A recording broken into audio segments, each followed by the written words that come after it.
pero pasaron 70 y tantos años antes de que los reyes católicos decidieran completarla. A partir de entonces, comenzaron a ser la Europa más cálida. Se propició el cultivo de la caña y se inició la fabricación de azúcares que los hombres de negocios europeos enviaban a los puertos del continente. Los vinos, en especial las malvasías, viajaron a Inglaterra y a las colonias británicas de América, avalados por el aprecio en que los tenían los personajes de Walter Scott y de Shakespeare, quien los consideraban un néctar suficientemente preciado como para que un solo vaso y un muslo de capón bastaran para convencer a Falstaff de vender su alma al diablo.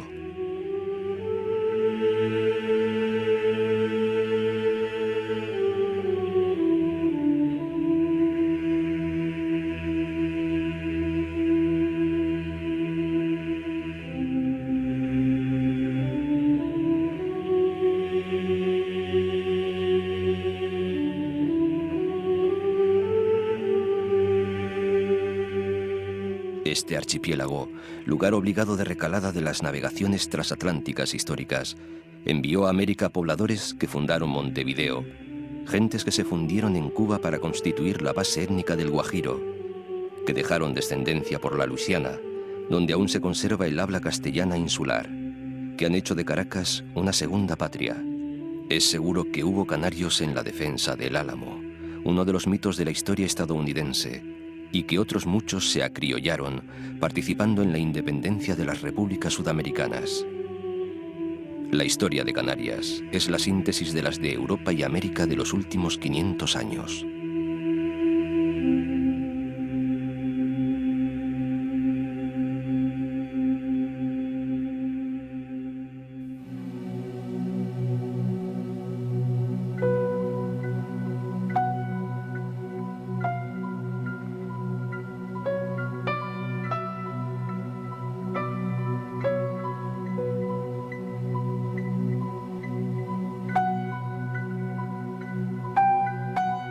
La seducción de Gran Canaria fue resumida por alguien hace más de 40 años, calificándola de continente en miniatura, un eslogan que responde a la realidad.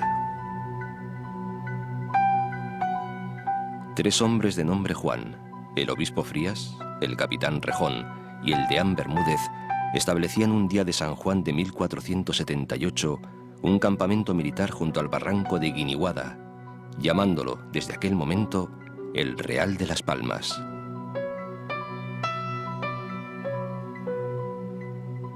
Muchos años han pasado desde entonces, y tanto ha evolucionado la ciudad, que hoy es una gran urbe de importante arquitectura colonial y funcionales edificios que cubren todas las colinas del entorno con un gran puerto al fondo.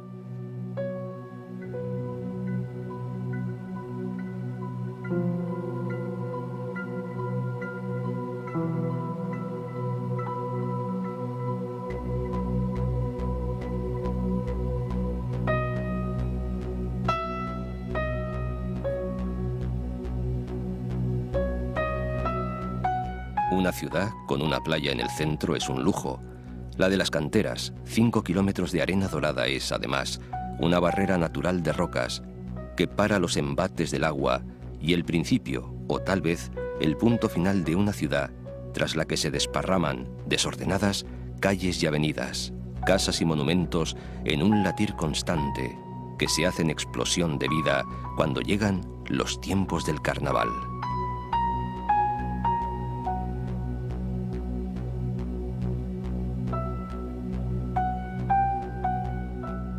Las más alegres campanas, las de nuestra catedral, donde la Plaza Santana al aire se echó a volar. Vegueta es la zona más señorial y antigua, más antigua que el Madrid de los Austrias. En torno a su plaza de Santa Ana se levantan sus principales edificios.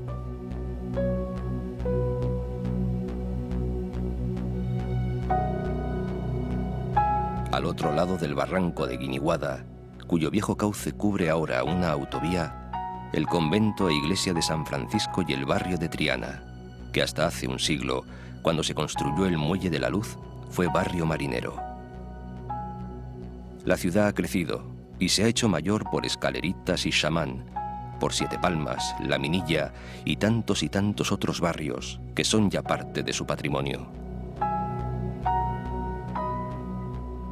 Ciudad Jardín, creada por la colonia inglesa que dominó la economía de la isla a finales del siglo XIX, acoge los jardines de Doramas y el bodegón del pueblo canario, una inspiración más del simbólico pintor Néstor de la Torre.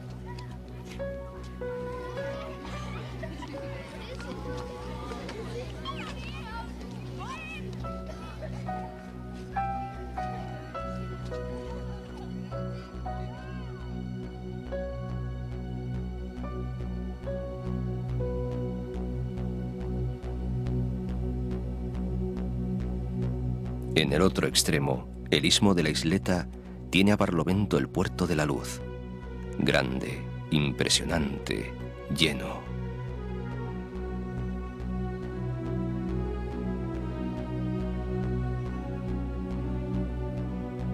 Por el auditorio Alfredo Kraus, de camino hasta la Puntilla, aún resuenan la voz y el eco del gran tenor que paseara el nombre de estas tierras en triunfo por el mundo.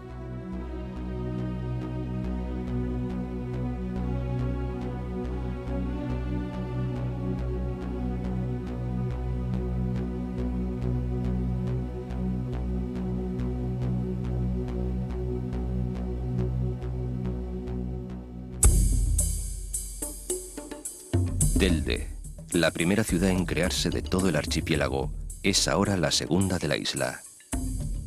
Cabeza de uno de los dos guanartematos anteriores a la conquista, es fácil encontrar en su entorno hasta montes sagrados, en cuyos altozanos los canarios ofrecían sacrificios a dioses como Alcorac.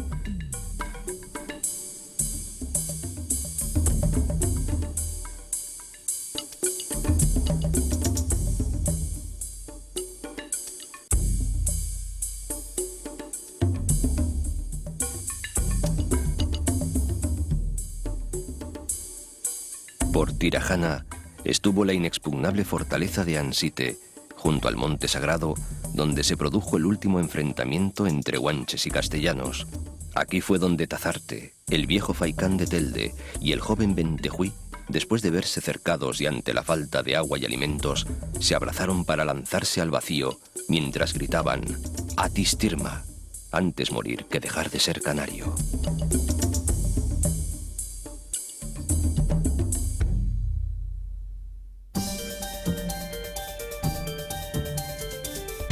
El sur es vida y turismo, ambiente sofisticado entre grandes complejos hoteleros, urbanizaciones sorprendentes, playas concurridas y pequeños puertos.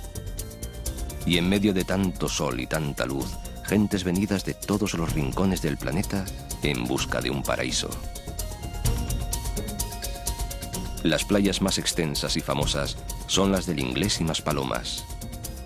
A lo largo de 7 kilómetros de costa se concentran cientos de hoteles, más de la tercera parte de los restaurantes de toda la isla y más de la mitad de los bares y cafeterías. Y si durante siglos este sur fue una zona de vida difícil, por desértica, hoy es el área turística por excelencia. Muchos se asombran ante el hecho de que los gran canarios de la capital tengan por costumbre ir al sur de vacaciones, pero así ha sido durante años. Los jóvenes se van al sur de fiesta, los amigos se van al sur de fin de semana. Los mayores buscan el sur para descansar. Los extranjeros buscan el sol del sur. Siempre el sur.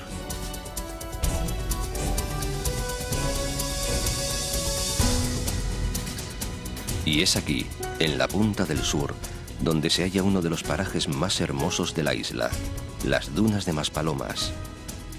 Cuentan con un oasis, La Charca, lleno de palmeras y datileras, donde se reponen de sus viajes entre Europa y África las aves migratorias.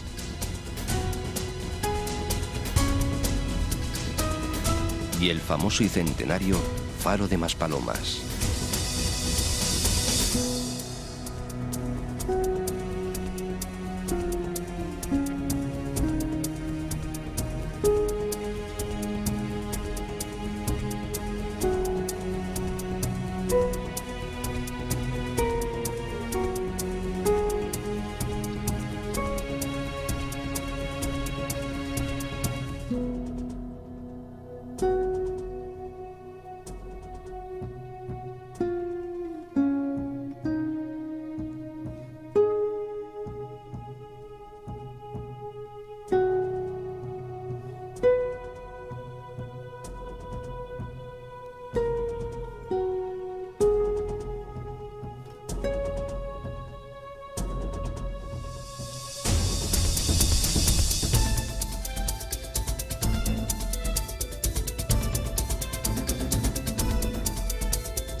Puertito de Mogán es una pequeña Venecia, minimalista y tranquila, apenas un recuerdo de aquel pueblo marinero asentado en la ladera del barranco. Hoy es un centro turístico de primer orden, que ha sabido preservar su carácter ganándose la vida.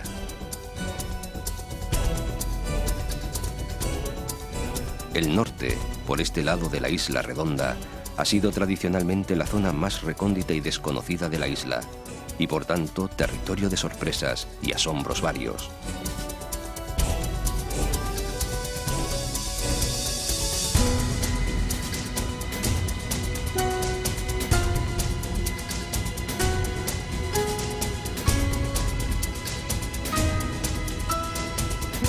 El aislamiento ha protegido a estas tierras de la mano del hombre y las han hecho conservarse para el futuro como un territorio virgen y salvaje.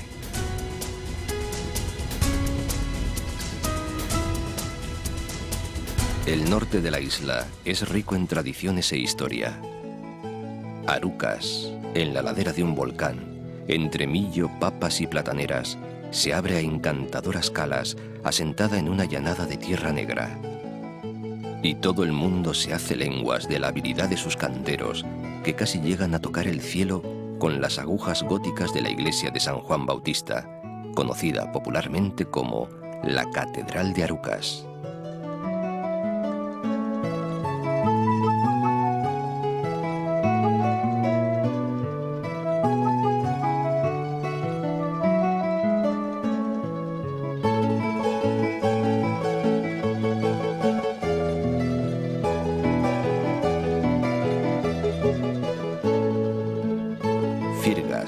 La vieja Afurgad, siempre lugar de cruce de caminos, ahora de obligatoria parada, es conocida sobre todo por su agua.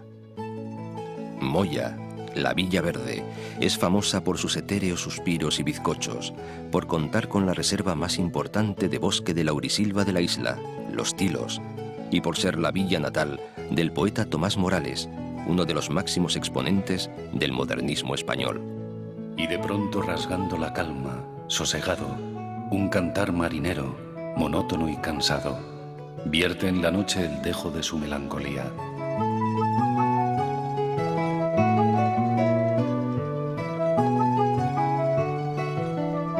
Santa María de Guía se arrebuja en una loma, mientras tímidamente hace saber de sus quesos de flor y sus cuchillos. Y presume de ser la villa natal del escultor Luján Pérez, quien puso brillante final a la imaginería barroca española.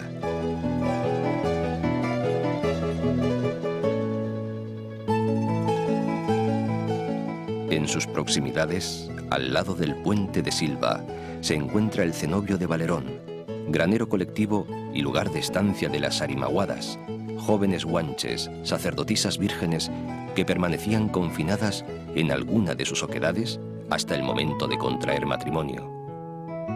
Casi 300 cuevas horadan la ladera de esta montaña.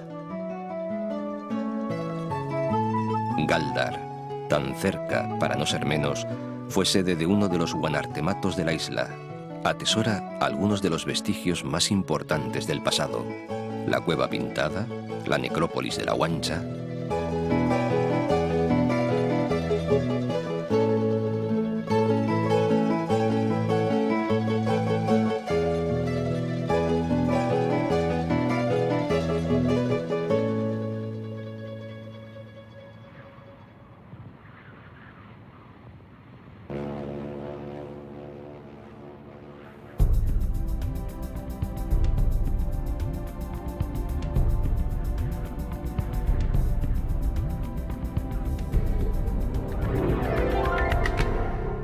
Agaete es lugar de encuentro permanente del turismo, tanto local como foráneo, de los que van y vienen de Tenerife utilizando los raudos y modernos catamaranes que convierten el océano en autopista.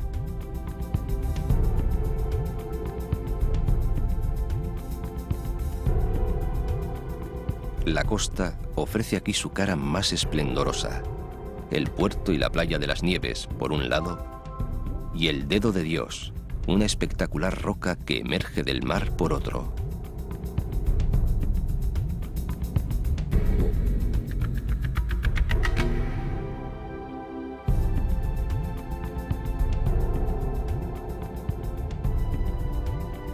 Teror, villa de casas blancas y balcones de madera, parece flotar en el aire.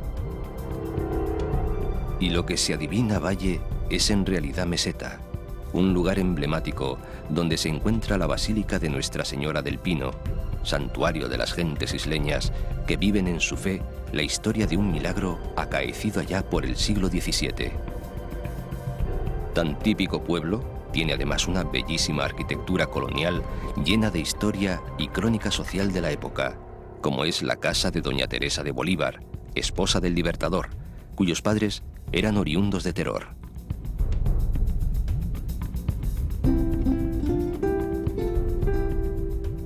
Artenara está en las cumbres de la isla, rodeada de bosques, roques, riscos y barrancos, con viviendas en cuevas y la singular ermita de la Virgen de la Cuevita.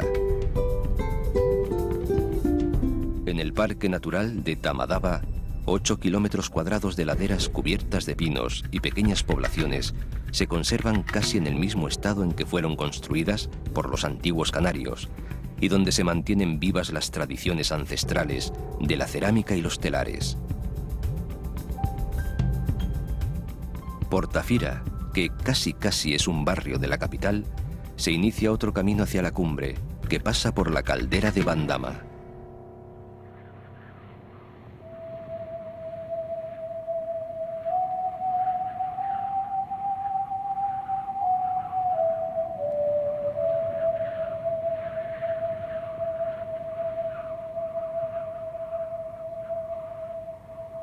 En el centro de la isla, Tejeda, con su famosa cruz, sus puestecitos de dulces y sus paseos en burro. Todo el entorno es grandioso. Riscos, roques, calderas, barrancos. El recuerdo vivo y constante del pasado volcánico. La tempestad petrificada de Miguel de Unamuno. El Roque Bentaiga fue centro religioso de aquellos primitivos pobladores que, llegados de África, ofrecían desde la cazoleta tallada en la roca leche y manteca a sus dioses lejanos.